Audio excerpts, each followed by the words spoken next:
저는 국민 앞에서 떳떳하고 당당하게 선언합니다. 역사와 양심의 법정에서 저는 무죄입니다.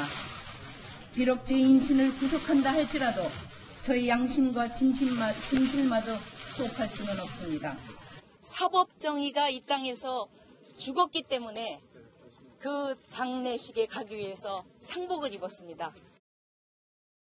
자, 강병규 기자. 네. 뇌물수수 혐의로 구치소에 수감되던 한명숙 전 총리 모습이었는데 한 전 총리 지금도 수감되어 있는데 오늘 화제가 된 이유 무엇 때문입니까? 네, 바로 말씀하신 대로 손편지 때문인데요. 이게 강기석 노무현재단 상임위원회 그 SNS를 통해서 이 내용이 급속도로 퍼졌습니다. 어떤 내용인지 큰 화면으로 보시겠습니다.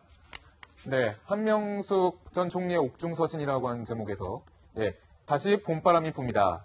선거 일주일 전에는 숨도 크게 쉴 수 없을 정도로 그런 긴장감을 좀 드러냈다는 부분이 있고요. 또 이제는 험한 길이어도 바보들이 문재인을 지켜서 망가진 나라를 바로 세워주세요라고 얘기했습니다. 여기서 바보는 아무래도 노무현 전 대통령의 그런 하나의 별명이 바보였지 않습니까? 그런 노무현 전 대통령과 노무현 전 대통령의 지지자들의 향수를 좀 불러일으키는 문구라고도 볼 수 있습니다. 네, 이걸 보면은 지인에게 이런 옥중서신을 보냈는데 이 받은 사람은 강기석 노무현재당 상임중앙위원입니다. 재판에도 한 번도 안 빠지고 참석을 할 만큼 굉장히 측근이라고 하는데요.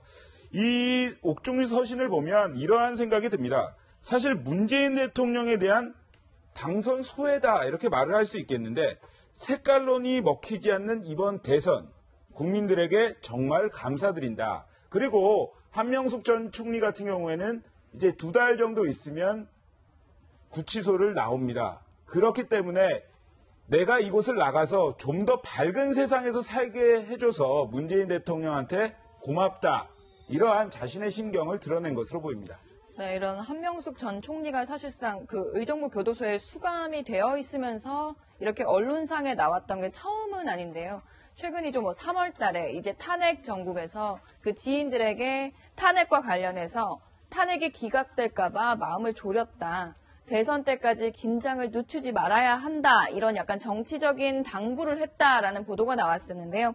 당시에 의정부 교도소에서 이제 별도 시설 내에서 가족들과 함께하는 그런 행사가 있었고 거기에 추첨이 돼서 이제 가족들과 함께 보내면서 이제 민주당에서 함께했던 인사에게 전화를 걸어서 이런 정치적인 조언을 했던 것도 한때 화제가 되기도 했었습니다. 자, 정치적 둥지였던 문재인 대통령과 한명숙 전 총리의 감회가 남다를 수밖에 없을 것 같긴 한데요. 특히 문 대통령은 한명숙 전 총리가 구치소에 수감되던 날 직접 배웅을 하기도 했었습니다. 또 원심을 확정한 사법부를 맹 비판하기도 했었는데요. 당시 목소리 한번 들어보시겠습니다. 안타까움과 실망을 넘어 원통하고 참담합니다. 우리는 한명숙 전 총리가 역사와 양심의 법정에서 무죄임을 확신합니다. 검찰의 정치화에 이어서 법원까지 정치화됐다는 그런 우려를 금할 수가 없습니다. 자, 그런데 당시 저 발언이 문제가 됐었어요. 네. 동지를 옹호하기 위해서 사법부도 비판할 수 있느냐, 그렇죠. 이런 비판이었는데 지금은 또 어떤 평가가 이어질까요? 네, 사실 한명숙 전 총리 같은 경우는 노무현 정부에서 3번째 총리이기도 했고요. 문재인 대통령과도 동지적인 관계인데요.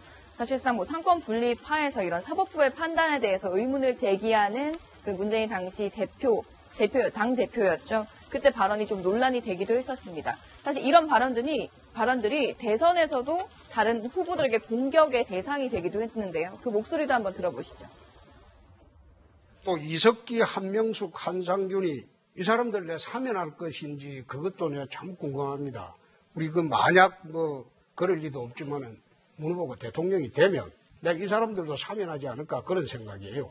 그래서 지난번에 사면권은 국민들로부터 위임을 받았다고 한 거 거기에 좀 유의해 주시기 바랍니다.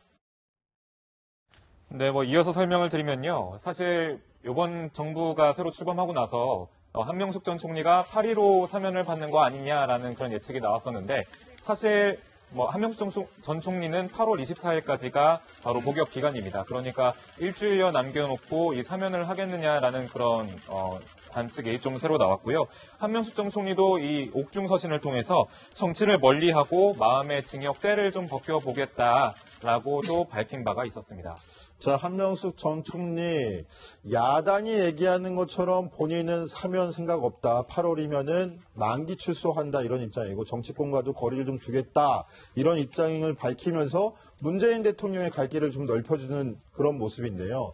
자, 이현수 기자님, 네. 야권에서 보기에는 좀 곱지만 않은 시선일 것 같아요. 네, 그렇죠. 사실 지금 교도소에 수감돼 있고 곧 이제 나올 예정인데 이런 편지를 보낸 이유가 있을까란 의문이 이제 야권에서 제기되기도 하고요. 그리고 문재인 대통령이 과거에 이제 한명숙 전 총리 판결에 대해서 가졌던 의문들, 그런 발언들도 약간 오버랩이 되면서 뭐 한명숙 전 총리 정치와 거리를 두겠다라고 밝혔지만 이런 행보들, 이런 서신 공개 행보들이 조금 의미가 있는 거 아니냐, 좀 예사롭지 않은 게 아니냐, 이런 시선이 있는 것도 사실입니다.